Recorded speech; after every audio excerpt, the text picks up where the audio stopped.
inexpensive, and easy to deposit, right? So those are the ideas that get us out of this bottom box. Everything that I talked about here was in the bottom box, but it had the chance to break out into this, what we call a manufacturing filter. Inexpensive, easy to make, relatively robust.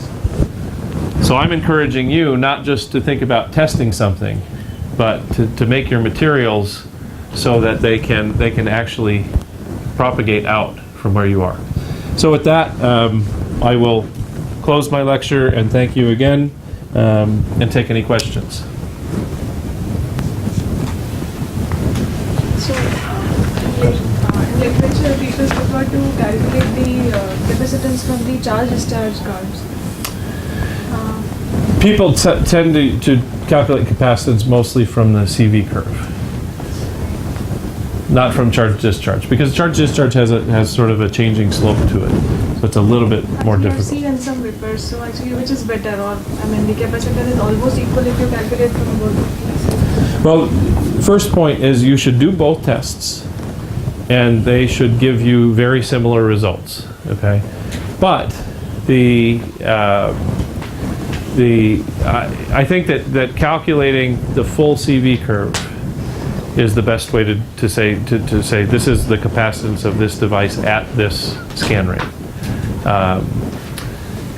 because the actual voltage sweep rate. So if you think about capacitance as current divided by the time derivative of voltage, I guess in both cases they're changing whether you do constant sweep rate or constant current, but it's obvious how you would average over the CV curve to get an average capacitance during the sweep, as opposed to the charge-discharge, which doesn't have that same sort of average. You can average the voltage rate, the sweep rate, during the charging. That's what you would end up doing for an average, but it's more obvious to do it with a full cyclic integral.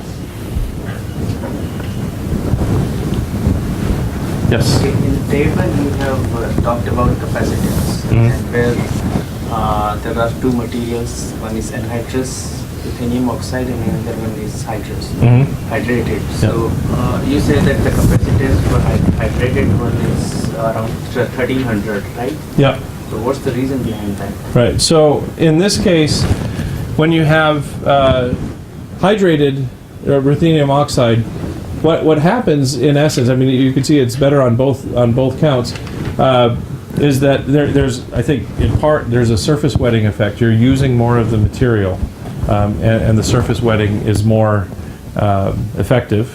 And then the second part of it is that the hydrous material tends to be able to facilitate these fast redox reactions. Yeah.